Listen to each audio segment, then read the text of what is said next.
अवधूत चिंतन श्री गुरुदेव दत्त श्री स्वामी समर्थ. स्वामी भक्तांनो, अधिक महिना सुरू झाला की अनेक घरांमध्ये एक खास परंपरा आवर्जून पाळली जाते. आईची ओटी भरण्याची परंपरा. अनेक विवाहित महिला या काळात माहेरी जातात, आईचा सन्मान करतात आणि तिची ओटी भरतात आणि तिचे आशीर्वाद घेतात. पण मंडळी, कधी तुम्ही विचार केलाय का, अधिक महिन्यातच आईची ओटी का भरली जाते? यामागे नेमकं शास्त्र काय आहे आणि जर आई हयात नसेल तर काय करावं? तसेच एक प्रश्न अनेकांच्या मनात असतो, सासू ही सुद्धा आई समान असते, मग तिची ओटी का भरली जात नाही? मंडळी, आजच्या या विशेष व्हिडिओमध्ये आपण या परंपरेमागचा भावनिक, आध्यात्मिक आणि शास्त्रीय अर्थ सविस्तर जाणून घेणार आहोत. आणि विशेष म्हणजे आईला अशी कोणती वस्तू द्यावी जी तिच्या आयुष्यात सकारात्मक ऊर्जा आणि आनंद वाढवू शकते, हे देखील आपण समजून घेणार आहोत. म्हणूनच आजचा हा व्हिडिओ शेवटपर्यंत नक्की पहा, कारण कदाचित आज तुम्हाला या परंपरेचा अर्थ समजेल जो तुम्ही याआधी कधी ऐकला नसेल. मंडळी, असं म्हणतात, स्वामी तिन्ही जगाचा आई विना भिकारी. आईचं स्थान, आईची माया, आईचं प्रेम हे शब्दांमध्ये मांडणं अशक्य आहे. आई आयुष्यभर आपल्या मुलांसाठी जगत असते. तिच्या स्वतःच्या इच्छा बाजूला ठेवून ती आपल्या लेकरांसाठी सर्व काही करते. आणि म्हणूनच या आईबद्दल कृतज्ञता व्यक्त करण्यासाठी, तिचे आशीर्वाद घेण्यासाठी आपल्या संस्कृतीत एक सुंदर परंपरा सांगितली गेली आहे. ती म्हणजे अधिक महिन्यात आईची ओटी भरणं. मंडळी, आईची ओटी भरायला मिळणं हे स्वतःमध्ये भाग्याचं लक्षण मानलं जातं. आणि विशेष म्हणजे हे पुण्यदायी कार्य शास्त्रानुसार फक्त अधिक महिन्यातच केलं जातं. दर 3 वर्षांनी येणारा हा अधिक मास किंवा पुरुषोत्तम मास फक्त धार्मिक दृष्टिकोनातून महत्वाचा नाही, तर तो नातेसंबंध जपण्याचा, कृतज्ञता व्यक्त करण्याचा आणि आपल्या माणसांशी पुन्हा भावनिकरित्या जोडण्याचा काळ मानला जातो. यंदाचा अधिक ज्येष्ठ महिना अनेक वर्षांनी अतिशय शुभयोगात आलेला आहे असं मानलं जातो. हा काळ दानधर्म, साधना, जप, तप आणि वडीलधाऱ्यांचा सन्मान करण्यासाठी विशेष मानला जातो. कारण ज्येष्ठ महिना स्वतःमध्ये तपस्या, संयम, दान आणि आशीर्वाद यांच्याशी जोडलेला आहे. आणि त्यामध्ये अधिक महिन्याचा संयोग आल्याने या काळाचं महत्व अधिक पटींनी वाढतं.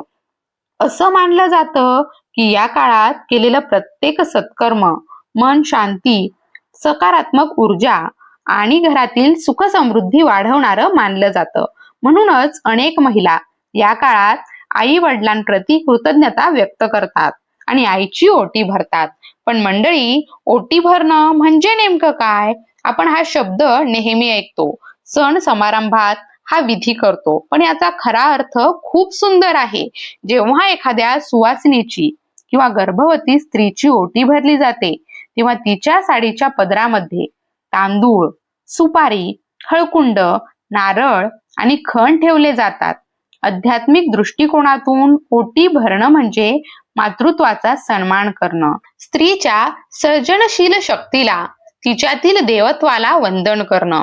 कारण आपल्या संस्कृतीत स्त्रीला शक्तीचं रूप मानलं गेलं आहे आणि ओटी भरून आपण त्या शक्तीला प्रणाम करतो.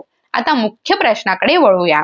शास्त्र असं सांगतं की विवाहित स्त्रीने एरवी आईची किंवा सासूची ओटी भरू नये. मग फक्त अधिक महिन्यातच हा नियम का बदलतो? मंडळी, यामागे खूप भावनिक आणि आध्यात्मिक कारण आहे. जेव्हा मुलीचं लग्न होतं तेव्हा आई वडील स्वतःच्या काळजाचा तुकडा दुसऱ्यांच्या घरी सोपवतात. कन्यादान हे आपल्या संस्कृतीतील सर्वात मोठं दान मानलं जातं आणि त्या त्यागाबद्दल, त्या प्रेमाबद्दल कृतज्ञता व्यक्त करण्यासाठी अधिक मास हा सर्वोत्तम काळ मानला जातो. असंही मानलं जातं की आईची ओटी भरताना मनात हा भाव असावा, पुढच्या जन्मी देखील मला याच आईच्या पोटी जन्म मिळू दे. किती सुंदर भावना आहे पहा. मंडळी, आणखी एक महत्वाची गोष्ट, मुलगी स्वतः 9 महिने आईच्या उदरामध्ये वाढलेली असते. ज्या उदरातून आपला जन्म झाला त्या उदराचा सन्मान करणं हे भाग्याचं लक्षण मानलं जातं. म्हणूनच या दिवशी आईला साडी चोळी देणं, तिचे आशीर्वाद घेणं हे अत्यंत शुभ मानलं जातं. आता अनेकांच्या मनात प्रश्न येतो, सासू ही आई समान असते, मग तिची ओटी का भरू नये? मंडळी, यामागे देखील एक सुंदर परंपरा दडलेली आहे.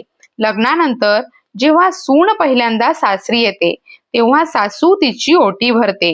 याचा अर्थ असा असतो की ती आपल्या मुलाची आणि घराची जबाबदारी त्या सुनेच्या ओटीत टाकत असते. तो आशीर्वाद, ती जबाबदारी परत ओटी भरून देण्याची नसते, तर आयुष्यभर जपण्याची असते. म्हणूनच अधिक महिन्यात आईच्या ओटीला प्राधान्य दिलं जातं. आता सर्वात भावनिक प्रश्न, जर आई हयात नसेल तर काय करावं? मंडळी, नियती कधी कधी कठोर असते, पण भक्तीमध्ये प्रत्येक गोष्टीला पर्याय असतो. जर तुमची आई हयात नसेल तर तुम्ही एखाद्या पुण्यवान वृद्ध स्त्रीची किंवा सौभाग्यवती स्त्रीची आईच्या स्थानी मानून तिची ओटी भरू शकता. आणि जर ते देखील शक्य नसेल तर आपल्या कुलदेवतेची ओटी भरावी. अंबाबाई, तुळजाभवानी किंवा तुमची जी कुलदेवता असेल, कारण देवी ही संपूर्ण विश्वाची आईच मानली जाते. असं मानलं जातं की देवीची ओटी भरल्याने आईचेच आशीर्वाद प्राप्त होतात. तसेच एखाद्या गरजू सुवासिनीला साडी चोळी देऊन तिची ओटी भरली तर त्या माऊलीचे आशीर्वाद लाभतात. आता ओटी कशी भरावी? मंडळी, ओटी भरताना काही साध्या गोष्टी लक्षात ठेवाव्या. प्रथम आईचे पाय धुवावेत, तिला हळद कुंकू लावावं आणि सन्मानाने बसवावं. त्यानंतर ओटीमध्ये तांदूळ, सुपारी, हळकुंड, नारळ, खण किंवा साडी ठेवावी. आणि सगळ्यात महत्वाचं म्हणजे आईला वस्त्रदान करणं खूप शुभ मानलं जातं. जर साडी घेणं शक्य नसेल तर साधा ब्लाउज पीस आणि नारळ देऊन देखील तुम्ही ओटी भरू शकता, कारण इथे वस्तूची किंमत नाही तर भावनेची किंमत असते. मग आईला नमस्कार करा, तिचा आशीर्वाद घ्या आणि तिच्या चेहऱ्यावरचा आनंद मनात साठवून ठेवा. मंडळी, आईचं माहेर हे फक्त घर नसतं, ते प्रेम असतं, माया असते, आठवणी असतात. लग्नानंतर संसारात व्यस्त झालेल्या प्रत्येक महिलेला माहेरची ओढ कायम असते. म्हणूनच अधिक महिन्यात आईची ओटी भरणं ही फक्त परंपरा नाही, तर आईबद्दल प्रेम, आदर आणि कृतज्ञता व्यक्त करण्याची एक सुंदर भावना आहे. आई आयुष्यभर आपल्या मुलांसाठी जगते, म्हणून तिच्यासाठी केलेली ही छोटीशी गोष्टही तिच्या मनाला खूप मोठा आनंद देते. आणि असं मानलं जातं की अधिक महिन्यात आई वडिलांचा सन्मान केल्याने घरात सुख, शांती आणि सकारात्मक वातावरण निर्माण होतं. म्हणून मंडळी, या पवित्र अधिक महिन्यात आईला वेळ द्या, तिच्याशी प्रेमाने बोला, तिचे आशीर्वाद घ्या आणि तिच्या चेहऱ्यावर हसू कायम ठेवण्याचा प्रयत्न करा. आणि मंडळी, तुम्हाला ही सुंदर परंपरा कशी वाटली ते मला कमेंटमध्ये नक्की सांगा. आणि अशाच भक्तिमय, भावनिक आणि माहितीपूर्ण व्हिडिओसाठी आपल्या श्री स्वामी समर्थ युट्यूब चॅनलला सबस्क्राईब करायला विसरू नका. भिवू नको, स्वामी सदैव पाठीशी आहे.